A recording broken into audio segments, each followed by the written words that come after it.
Hello, everyone. Welcome to the Society for Developmental Biology Ethel Browne Harvey Postdoctoral Seminar Series.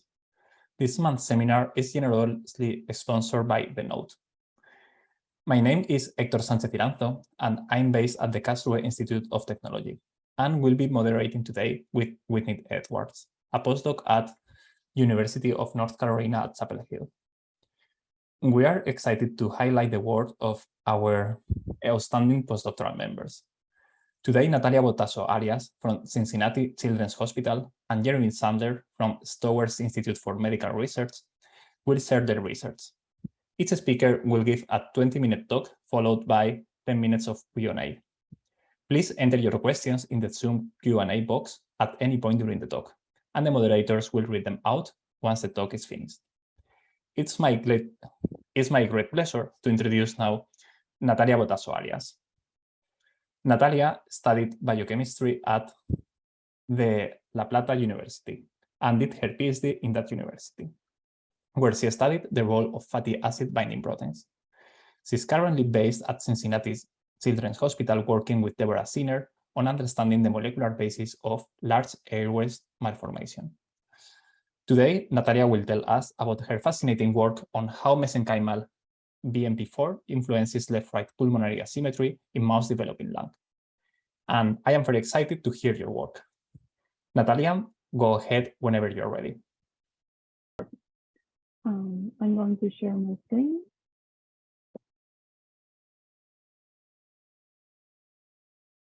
Can you see the presentation correctly? Yes, perfect. Okay. So today I'm going to talk to you about my work that I'm currently conducting at Dr. Deborah Sinner Lab in Cincinnati Children's Hospital Medical Center. And this work is very interesting because we have been, for a long time, the lab has been interested in the development of the large respiratory airways. And of course, I want to introduce you to the respiratory system. So to start with, the respiratory system is formed by the larynx, then the trachea, and the lungs. So the trachea is the tube that connects the larynx to the bronchi in the lungs. And our initial studies and previous studies in the lab have looked mainly at the patterning and formation of the trachea. If you can see here in this section, we can observe how the epithelium is lining the inner part of the tube of the trachea. And then in surrounding this epithelium, there's mesenchyme, and it's divided by muscle in the dorsal side and cartilage in the ventrolateral side. So there have been many studies to link how the development of the respiratory system, and particularly the large airways, is achieved by pathways like BMP signaling, Wnt signaling, and petrol signaling. And there are several pathologies that can arise in neonates that will show a defect in the normal patterning of the trachea. For example, one of them is called triangulation. And as you can see here in a normal trachea of a human, we can observe how the cartilage forms in a ring that will be in the ventrolateral side, and the facialis muscle will be located in the dorsal side. When we look to a patient that has triangulation, we observe how there's a lack of cartilage and there's ectopic muscle, sometimes located even ventrally, and this muscle is hypotonic, so the respiratory cycle cannot occur properly. And as you can see here, we observe how the lumen or the luminal area is reduced, so there's an stenosis of the lumen.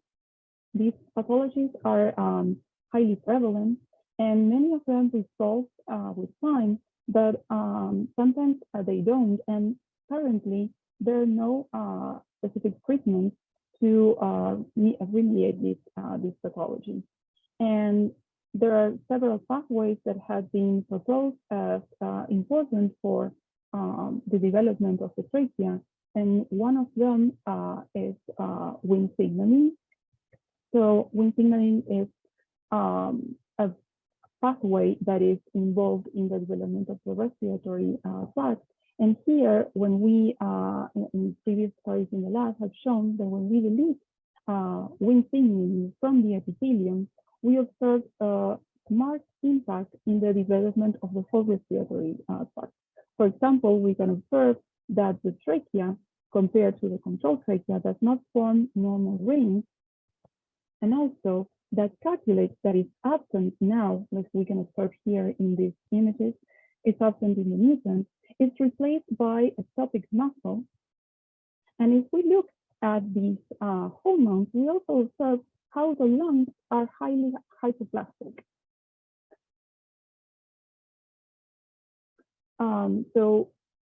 We did conducted further experiments, and we observed that it's not only a Wnt signaling that is effective in this pathway, but we found by unbiased analysis of the gene expression in the trachea that the wingless mutants have defects in BMP signaling. So we have present here several BMP ligands and modulators that are either downregulated or upregulated. So BMP signaling, in this schematic figure, we can observe that BMP is secreted, a secreted protein that will bind to its receptors in the plasmatic membrane. These receptors will transfer a phosphorylation to SMAD158, and this transcription factor will dimerize with SMAD4 in this phosphorylated form and translocate to the nuclei, where it will regulate different differentiation programs.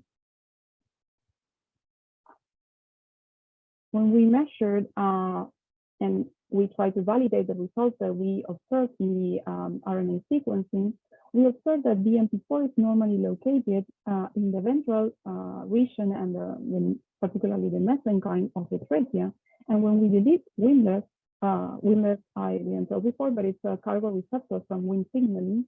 So we delete wingless from the epithelium, and BMP4 from the mesenchyme is markedly reduced. Talking about the crosstalk between epithelium and mesenchyme between two signaling pathways.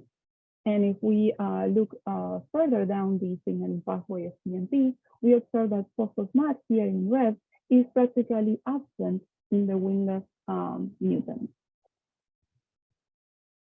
So we wanted to dig deeper into the epistatic relationship between BMP and Wnt signaling. And we thought about working with BMP4 FOXC1 mutants. And these are mutants that will lack BMP4 from the mesenchyme, thanks to these conditional deletion driven by this FOXC1 driver. So we observed that in the normal respiratory system, the trachea is formed by cartilage here represented in red. And when we delete BMP4 from these mesenchyme, we observe that the cartilage is lacking, and the muscle that will normally be present in the dorsal side is not now advancing and will be expressed all around the trachea, which mimics our previous observations in the wingless manufacturing model. If we look at earlier developmental stages like E12.5, we can observe that the trachea, which normally, as I mentioned before, has a muscle in the dorsal side. Now we can observe how this muscle in red is surrounding the epithelium, but the epithelium still preserves the respiratory nature marked by NKX 2.1 here in purple. So it's a distinctive tube compared to the esophagus, for instance. We can also observe that by Karlsruhe 1, which normally will be expressed at this developmental stage, in a region where the cartilage was formed lately, is practically absent in these BMP4 mutants. And if you want to read more about this work, we dig deeper into the epistatic relationship between Wnt signaling and BMP signaling. You can visit our most recent paper that was published this year. But I want you to pay attention to this last panel of images where we show you how the whole amounts of C11.5 embryos look in the control and the mutant. And as I mentioned before, there's a lack of cartilage or future cartilage marked by the absence of FOX9 here in the mutant compared to the control. But pay attention to these lungs. They look very hypoplastic, so we don't see barely ramifications. So this will be something that I'm going to continue talking about, because if you're not aware, lung hypoplasia is a very serious pathology that is a high cause of mortality, and it's caused by a defective or incomplete development of the lungs, resulting in reduced lung size. Here is it could be bilateral, or it could be also unilateral, as we can see here. It's prevalent in perinatal autopsies, and although there has been a lot studied to identify what are the mechanisms underlying this pathology, and nowadays the etiology is unknown, and we want to see if our previous observations in Wnt and BNP signaling could have an impact in lung hypoplasia. So first, we analyzed by whole mount imaging how these lungs look in the mutants versus the controls. And we observe how in the normal lungs, the right lung presents different lobes. And the left lung, although it's a bit smaller in size, it's not as small as we can see here in the mutant, where the left lung is highly hypoplastic. And the right lung is also smaller in size, but note also how these lobes are a lot less marked compared to the control. When we intubate these explants in ex vivo, in air liquid interface, we can observe that the respiratory tract of these, particularly the lungs of these controls, develops and ramifies normally, whereas the controls, the right lung has less ramification because it starts smaller also, but the left lung almost has no ramifications, which is very striking, and a striking observation to see these unilateral, mostly defects. So we can see here that I'm showing in this schematic representation that the lungs start forming budding by E9.0, E9.5 from the foregut. There's a bud, and by that stage they are mostly symmetrical. But by E10.5, there's a break in the symmetry, and we start seeing that the right lung is bigger than the left lung. And by E11.5 in mice, we can observe how the right lung shows 4 lobes, whereas the left lung only shows 1 lobe. And so this phenomena has been described abundantly, but what we don't know yet is what are the molecular mechanisms underlying these asymmetries. So we thought to identify which were the genes that were differentially expressed in the right versus left lung. To achieve that, we dissected 11.5 lungs, and we separated them by right or left lung and submitted them for unbiased expression of analysis of the gene expression. And by RNA sequencing, we observed that of course, we didn't expect a huge number of genes to be differentially regulated because both lungs have similar or the same function, but there's a difference in symmetry, and it's also represented by a subset of genes that are differentially regulated in right versus left lung. Among those, there are 2 that I'm highlighting here with these arrows: PLAIR-R, a long non-coding RNA, and PITX2, which are interesting because PITX2 is upregulated in the left lung compared to the right lung, and PLAIR-R is the opposite. It's upregulated in the right lung compared to the left lung. And why these genes caught our attention? Well, if you look at this schematic figure from the paper in 2015 in the intestine, it was characterized that PITX2 and PLAIR-R regulate the expression of each other by modifications of the chromatin topology. So both genes are present in the same chromosome, And when they are in close proximity, for example, in the left side, PITX2 will be blocking the transcription of PLR. But when this chromatin is more separated and allows for expression of PLR, PLR will be transcribed, and its transcript, since it's a long non-coding RNA, will be blocking the transcription of PITX2. So we wanted to confirm our observations in the RNA sequencing, and we started working with sections like E10.5. These are coronal sections, and since you can see here, we have a neural tube. We have the heart region that has high expression of BMP4, and below the heart, we have the lungs that have expression, of course, of funny hedgehog in the epithelium and BMP4 in the mesenchyme and the epithelium. If we look at higher magnification, we can see how PLR is located in the right side of the lung and the right side of the heart, but not on the left lung. Whereas PITX2 is expressed mainly in the right, in the left lung and the left side of the heart. And as I mentioned before, we observed this subset of genes that I showed you in a heat map. And here are highlighted PLR and PITX2 among the other genes that are differentially regulated.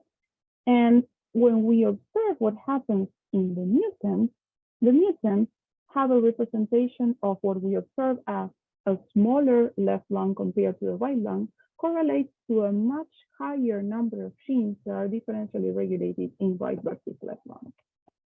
So there's a correlation between our macroscopic or microscopic observations and what is actually happening in the at the molecular level. And we can observe here how when we delete, BMP4 is normally expressed in the distal epithelium and the mesenchyme surrounding the epithelium. But when we delete it from the mesenchyme, there's a marked reduction in the, of course, as we expected, in the mesenchyme of the lung, with some remnant expression only in the epithelium. We confirmed that both genes, PITX2 and PLR, are expressed in the controls and the mutants, and by 11.5, we observed that PITX2 is located mainly in the mesothelial region, and that location is preserved. It is possible that there's an increase, as we observed in PITX2, that is already still present in the RNA sequencing of the mutants, but we have to make more quantitative measurements to evaluate its abundance. Also, PITX2 is expressed all around the esophagus, which is a symmetrical structure, and so we see that it's all around it and with no preference to a side. In the case of PLR, it's still present in the mesothelial region of the controls as it is in the mutants. On the right side. So we cultured E11.5 lungs separated by right and left lung in air liquid interface, and we wanted to evaluate what would happen if in these control lungs if we block BMP signaling by means of a chemical inhibitor called DMH1. And when we employ this chemical inhibitor, when we compare it with the controls, we see less distal branching, as you can observe here, compared to the controls after 72 hours of incubation. In the case of the mutants, we tried a partial, like a rescue with recombinant BMP4. And what we observed is that in the mutants treated with BMP4 compared with the mutants untreated, although we see a decrease in the surface that could be indicating some cytotoxic effects due to high concentrations of recombinant BMP4, there's some indications towards an increase in the branching that could indicate a partial rescue of these mutant phenotypes, particularly on the left lung.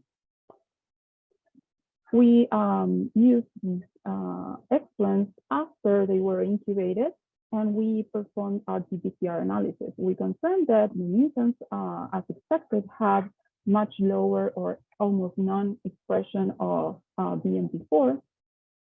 And very interestingly, we observed that branching marker called ISL1 trends towards an upregulation when we treat the mutants with recombinant BMP4, pointed, as I said before, towards the rescuing of the branching phenotype. When we look at PITX2, we can observe that when we treat control samples with BMH1, we observe that PITX2 is slightly or trends towards an increase, and that could be pointing to this, our current hypothesis, which is that there's a balance between PLRR and PITX2 in the that controls the lung morphology, the asymmetric lung morphology.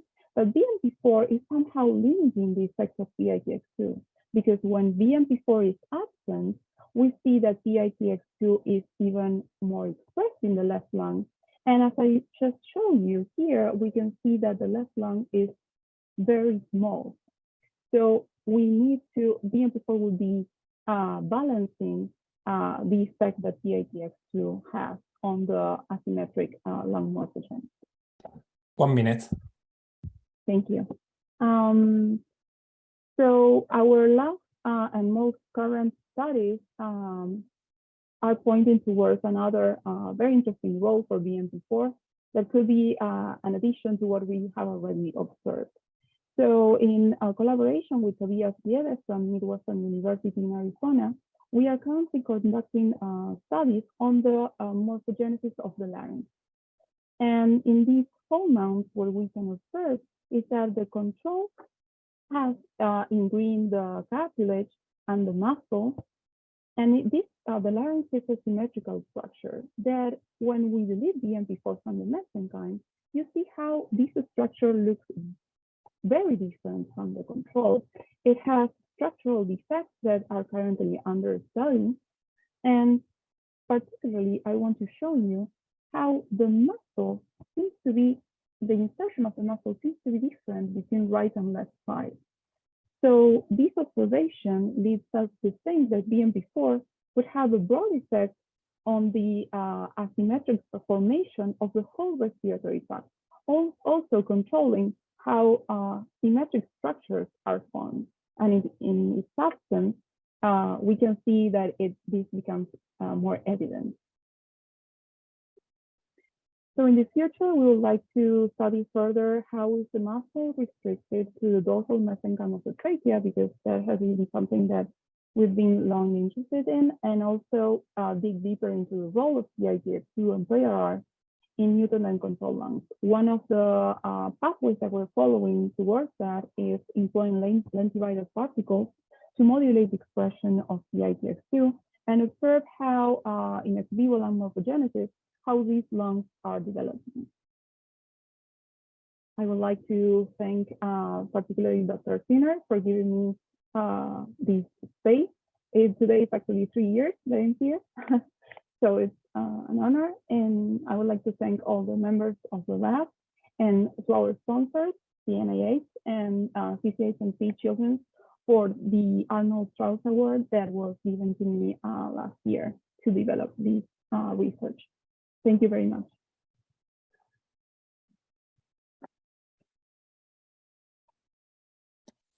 Well, so thank you, Natalia, for your talk. In fact, I have a question. So it's more about the first part. So which are the cellular mechanisms of the absence of cartilage or like the lower amount of cartilage in the BMP mutant? So is there less cell proliferation? Is there less cell differentiation? Do you have any data on this? Yeah, so the proliferation overall in the trachea, right? You're asking? Yes, exactly. Yeah, like the absence of the cartilage in the trachea. Yeah. So the proliferation overall doesn't seem to be changed. What seems to change is the percentage of cartilage progenitors and muscle progenitors that are proliferating. So it seems that the muscle cells are proliferating more at an expense of the cartilage progenitors. So they're taking the place. I see. So then, yeah, as they proliferate faster, then then kind of overtake the place of the other. Yeah, it's not clear yet because we think that it may be not directly BMP4 that is repressing the muscle, but we are looking in downstream that pathway to see which could be the repressors of the muscle ventrally, and kind of limiting how this muscle is forming only in the dorsal side. Okay. So then there are some questions. So one of them is from Mohamed Gatti or Gatti. Did you look at the expression pattern of play R and PTX2 in 3D at earlier time points prior to the asymmetry to the lung, prior to any asymmetry to the lung? No, we haven't yet. That's an interesting point, that we could look at earlier time points, although I think in that regard, since we are working with very tiny embryos, maybe we could work with the whole embryo, like let's say at E10.0, that could be informative to see if there's already a difference in the expression. Maybe we could do like RNA in situ hybridization or something like whole mounts to see that. Yeah, that's a point. So now there is also another question. Are the lungs, lung component, for example, vessels, uniform with BMP4 present? And then he adds between right and left morphology.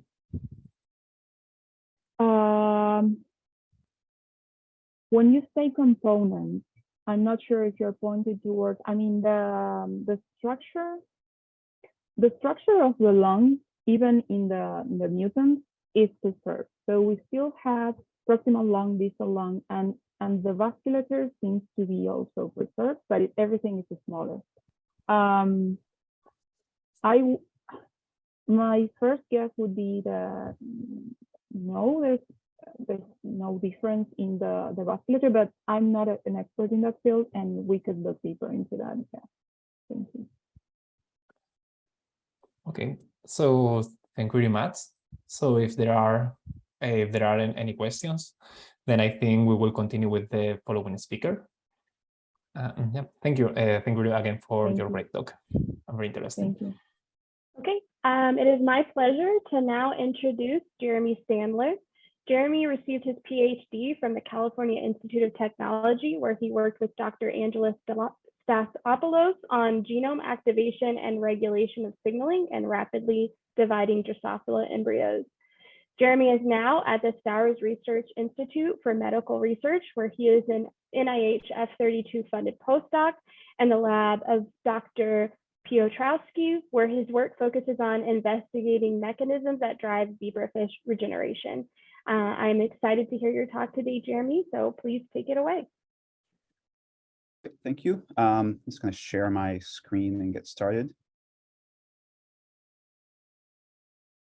Okay.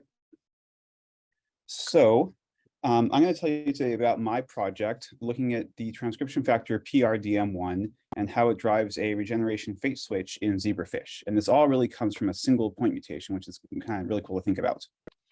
So in the Piotrowski lab, we study the lateral line of zebrafish and the sensory hair cells. The lateral line is a distributed organ made up of these neuromasts here, stained with colored with M-cherry. And the neuromasts have two primary cell types. There are sensory hair cells, and then there are several types of support cells. The sensory hair cells are innervated, and they detect the flow of water, and through mechanical transduction, the zebrafish turn those vibrations of the flow of water into nerve impulses, which the fish use to detect water flow, detect prey and predators, detect each other, and swim through the water. These hair cells and support cells in the zebrafish are genetically and structurally and functionally very similar to the sensory hair cells in mammalian inner ears here in the cochlea. But in the inner ear, the hair cells detect vibrations in the air, and those are transduced into nerve impulses, which we hear as sound. The difference, though, is that while mammalian inner ear hair cells never regenerate following injury or death, maybe due to old age, loud noises, chemotherapies or antibiotics can cause sensory hair cell death. In zebrafish, the sensory hair cells regenerate rapidly and readily all throughout their entire life. And we can trigger this regeneration using the drug neomycin. After just 30-minute treatment, you'll see here during homeostasis, all of the hair cells are in the center of the neuromast. And within just a few minutes, the hair cells have all died. And through this time course here, we see the debris is cleared, and starting at 5 hours and proceeding to 10 and 24 hours, a new set of hair cells regenerates and it's fully functional. And this presents a really interesting and genetically tractable system in which to study this regeneration and make comparisons to mammals, since they share many of the same developmental genes. Some previous work in the lab used single-cell RNA-seq at those same time points I just showed you to look at all the hair cells and all the support cells in the lateral line during regeneration. And here I'm displaying a UMAP of just the central support cells, since they're the ones that directly give rise to the hair cells during regeneration. So here are the hair cells in green and the central support cells directly below them. And what we see, there's this pretty striking difference in transcription immediately after we kill the hair cells. So we're just clustering only on transcriptional profile, but you can see that all the central support cells cluster into their groups of time points. And there's this nice trajectory that progresses all the way through to 10 hours when this time course stops. And at 10 hours, the hair cells have regenerated, and the central support cells here have returned to a resting or homeostatic-like state. And you can see they're very close to the homeostasis cells at the beginning. So we're using these time points in this data to kind of inform and find targets for regeneration in zebrafish. Separate from that data, I have a separate study that's providing a lot of the background for some of the data I'll be talking about today. And just briefly, it's looking at the regulatory landscape that drives that regeneration time course I just showed you, and the changes in gene expression. So I'm looking at 3 different levels in the regulatory landscape. The chromatin level, looking at DNA accessibility using ATAC-seq. I'm looking at the epigenetic level and histone marks using ChIP-seq. And I'm looking at sequence level, looking at transcription factor binding motifs that we find in these other data sets we analyzed as active regulatory regions. And by combining all 3 of these data types, we can build the GRN and get the regulatory state that drives regeneration forward. And through our studies and our finding some interesting differentially expressed genes with differentially open and closed chromatin, one of the genes that popped out of interest is the transcription factor PRDM1. In zebrafish, it's PRDM1A. We know it's expressed in the central support cells at kind of a low level, but what's interesting is that it's really highly expressed in the mature hair cell lineage here. So this is a UMAP of our single-cell RNA-seq time course. And you can see this is the hair cell lineage, and as the hair cells mature into their final form, PRDM1 turns on very strongly. A little bit about the gene. It's a multifaceted repressor, and here is its transcription factor binding site. It has a few different domains, and importantly, it modifies the H3K9 trimethyl mark to tightly pack and close chromatin around the promoters, and it deacetylates H3K27, and that also reduces transcription. It has lots of other interactions with different proteins, and that's why I call it a multifaceted repressor, but it's a very strong repressor.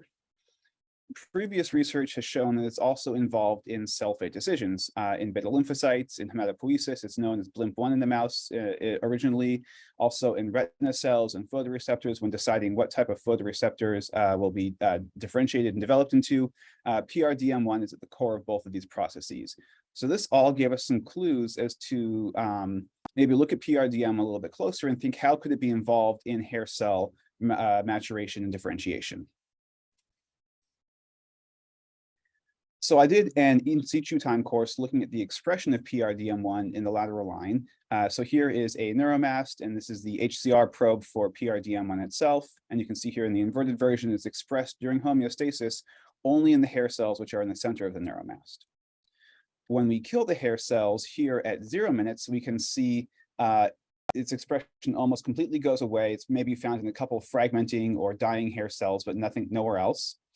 Then interestingly, at 30 minutes and 1 hour, we see this burst of expression in the central support cells. And then by 5 hours, when the new hair cells have just started to regenerate, we see its expression again restricted to just the newly regenerated hair cells. So it's got a pretty dynamic and interesting expression pattern and differential expression during regeneration.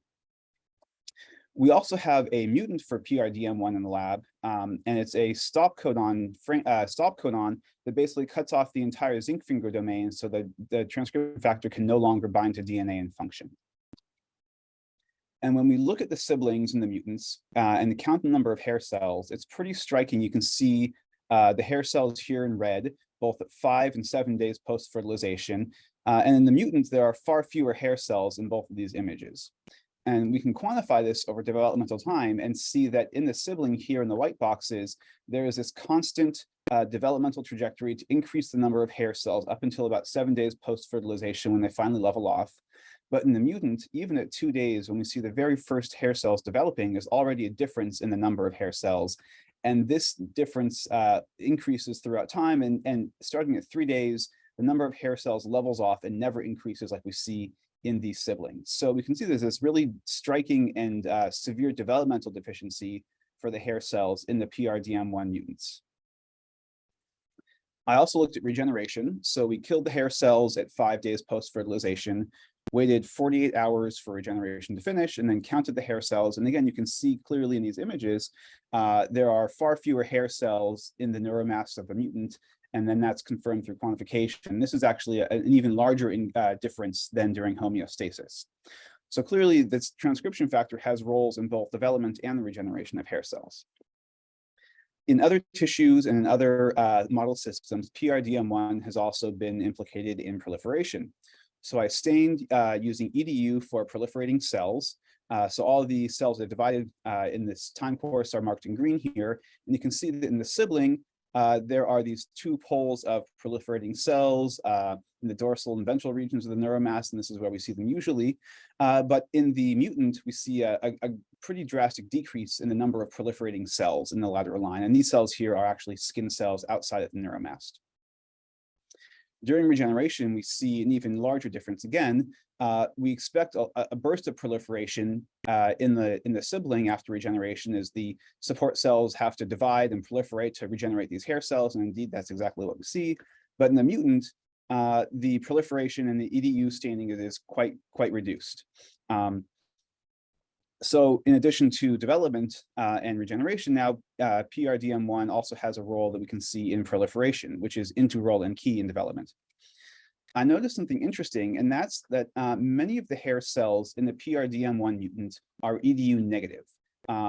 What we see in the sibling is that they're all EDU positive, indicating that they've all arisen through a proliferative division of these central support cells, the progenitor cells. But for these EDU negative hair cells, it seems like they might arise through transdifferentiation, which is not expected at all. And we can quantify that and count and see that, in fact, in the mutant here, the number of EDU negative hair cells or transdifferentiated hair cells is much higher than in the sibling. And in the sibling, these EDU negative cells are probably actually immature hair cells that survived the killing and didn't need to proliferate.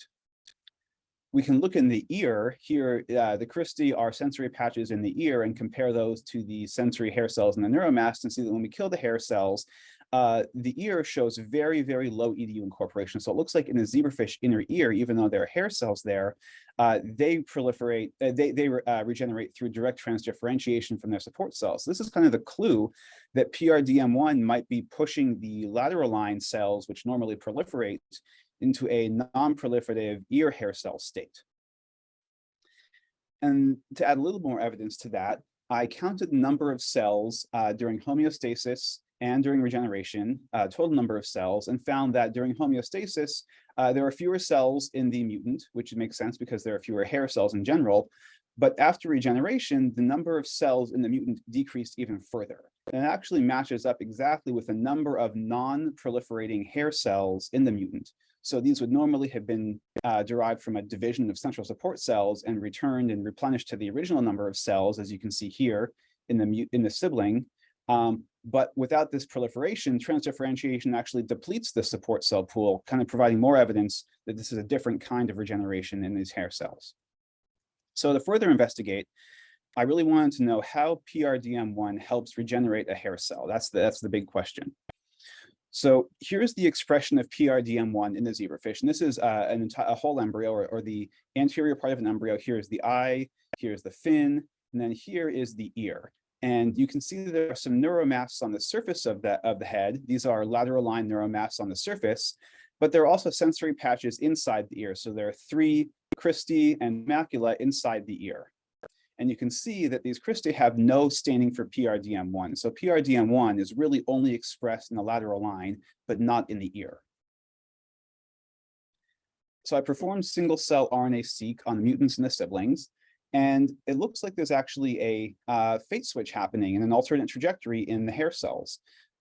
This is plotting both of the sibling and the mutant data together, and you can see that in the central support cells where these hair cells originate from, and the progenitors, there's a common lineage.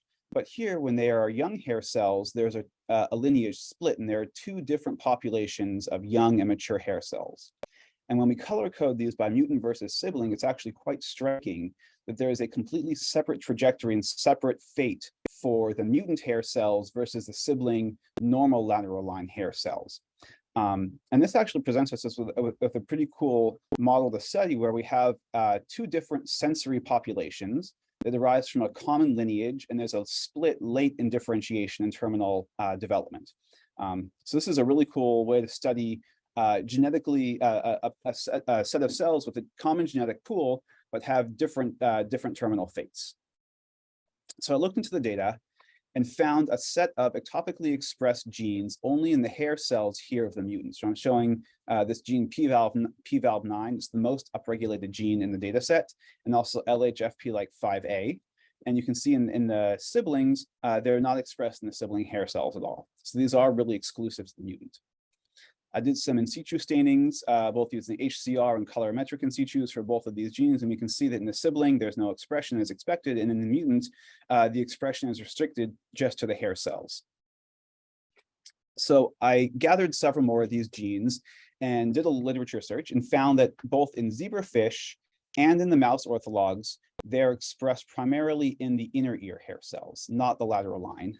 And in the mouse especially, when these genes are mutated, there are severe hearing defects and phenotypes.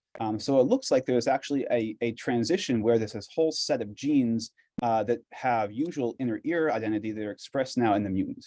And when we do a zebrafish specific Go term analysis, the top most upregulated Go term is the inner ear sensory hair cells, not the lateral line sensory hair cells. So just to confirm, I did another in situ staining for one of those upregulated genes, and here's the schematic of the ear again.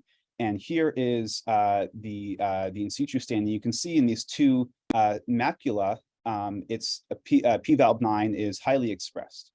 And I'll rotate the image here so you can see there's a little bit of expression in the cristae, but the majority of the expression is in the macula. And that little dotted line did not stay in the right place. So this is just nice confirmation that pValve9, which is usually expressed only in the inner ear, is now turned on in the mutants. So I noticed that this trajectory split occurred at the young hair cell stage. There is a set of young hair cells that are shared between both populations, but there's also a different set of young hair cells that is different between both populations. So using the help of some bioinformaticists, we subclustered this population and focused only on this first set of different genes, this first set of different cells, this very first set of cells to turn into a different fate, and wanted to know, are there sets of genes only expressed in this set of cells? And it turns out there are 744 genes upregulated only in the mutant. So I performed a motif enrichment analysis using these genes. And from my pre-existing attack data and chip data, we have about 1,008 active enhancers that I associated with these genes. And then using the meme suite, did a motif enrichment search and found that, in fact, the motif for PRDM1 itself was one of the most highly upregulated in these upregulated genes. And that makes sense because PRDM1 is a repressor. You remove the repressor and you would expect this big burst of transcription to happen now that the repression is gone. So here are a few of those genes, pValve9, which I showed you before. There are actually 3 very large clusters of these PRDM1 binding sites in the promoter and the enhancers of pValve9 and the rest of these genes. So I cloned some of them, driving H2B GFP, and injected those into a mutant heterozygous incross. And that means that from the same incross, we'll get both siblings and mutants. And the mutants, unfortunately, aren't viable past about 5 to 8 days, but we can at least observe the expression while the mutants are still alive and they do have hair cells. So we see that for the siblings of these 3 genes here, we have really nice GFP expression where we expect it in the ear, confirming that these distal enhancers and these promoters of these genes actually can drive GFP in the correct place. But in the mutant, this rare mutant I had, there's expression in the ear and expression in the hair cells of the neuromasts here in the lateral line. So this is actually really exciting to see that demonstrates a direct genetic connection between PRDM1 and these enhancers of the ectopically expressed genes. And now this is some really interesting new data that just came in the past week or so.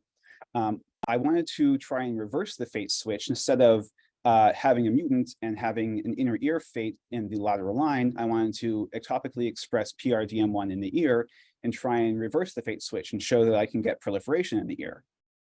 So here are some neuromasts of the surface of the lateral line, and I'm using this driver Myo6B, just showing here with driving H2B scarlet that Myo6B drives in all hair cells of the fish, both the surface and in the inner ear sensory patches. So it's a great candidate for driving PRDM1 cDNA in the inner ear.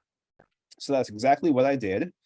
And using the gene pValve9 as a readout, and remember pValve9 is one of the top overexpressed genes in the mutant, we can see that in the sibling here, pValve9 is expressed just like we expect in these 2 sensory patches, macula. And importantly, it's also expressed here in the liver. And this is a nice internal control, so we know the probe is working.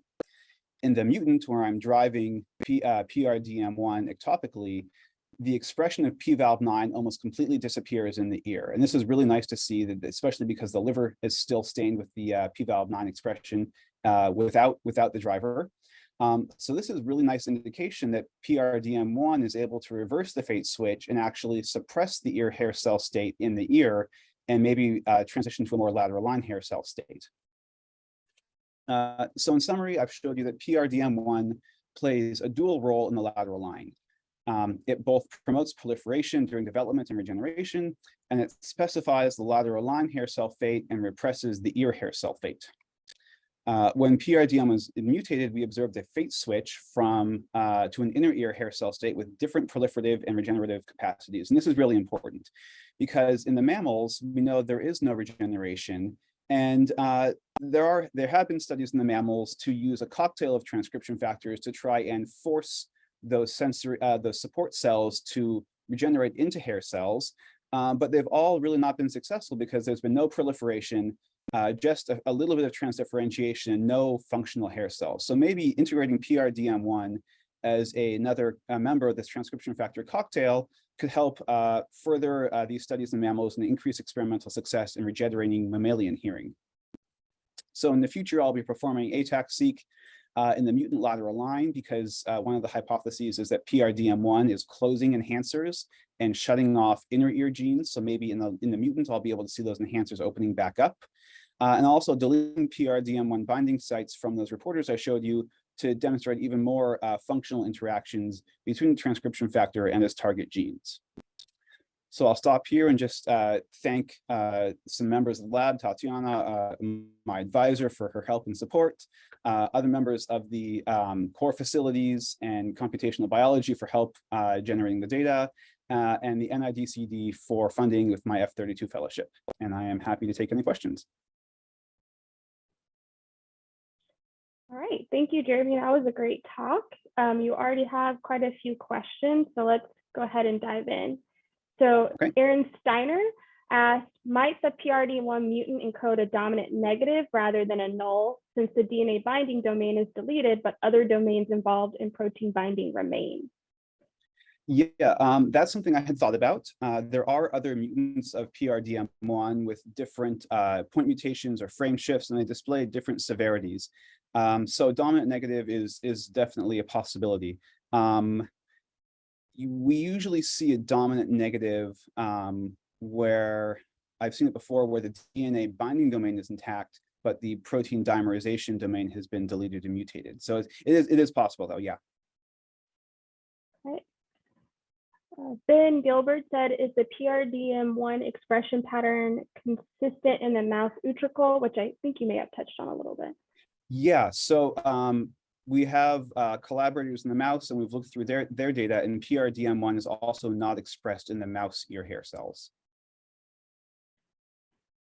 Okay, another question from Aaron Steiner. Do hair cells in PRDM1 mutants still have normal polarity? So we are studying the function and the physical properties of these hair cells now.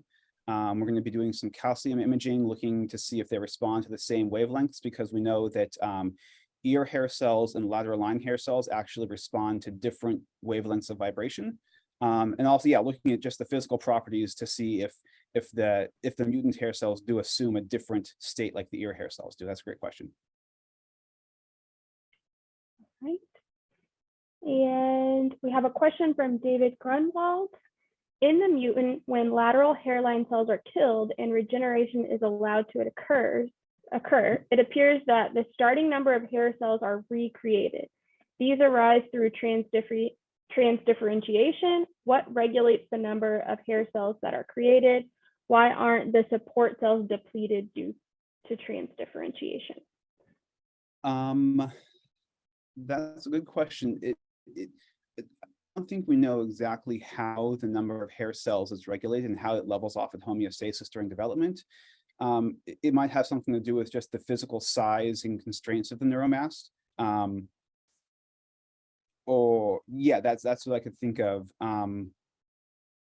Yeah, I'm not sure. That's a good question. Okay, we have one more question from Leisha. Does PRD1 have any target genes encoding cell cycle regulators like the CDKs or the cyclins in the hair cells? Yeah, there's another project with another postdoc in the lab looking at some cyclin genes and cell cycle. I did not see many cell cycle genes come up in my analysis of upregulated genes. I'm trying to go back to that slide here. So I didn't see many cell cycle genes here in this group, but we are looking at, with the other postdoc, at some of his data with his cell cycle genes and seeing if there's a difference in the mutants. All right, great. I don't think we have any more questions. Let me just check the chat really quick. All right, if we don't have any more questions, I want to thank Natalia and Jeremy for their excellent talks.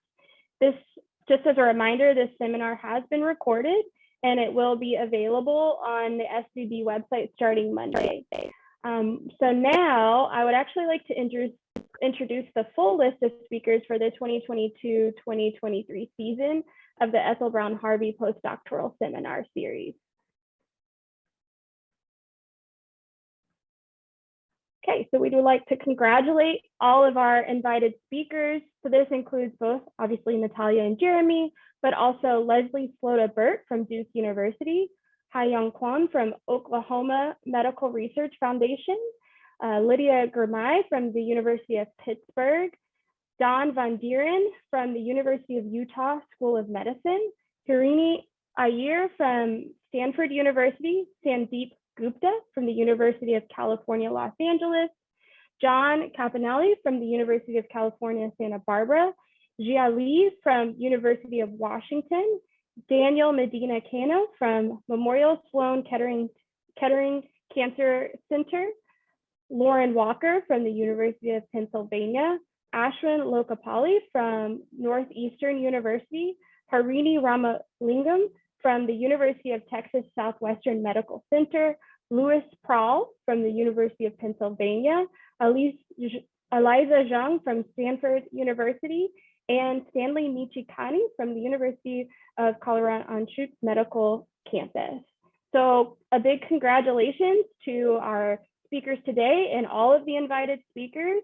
And I'd like to remind everybody to please join us for next month's seminar, which is also sponsored by the Node. And that'll be on October 14th when Ha-Young Kwon from the Oklahoma Medical Research Foundation and Leslie Slota-Burt from Duke University will be presenting. So thank you all for coming and we'll see you next month.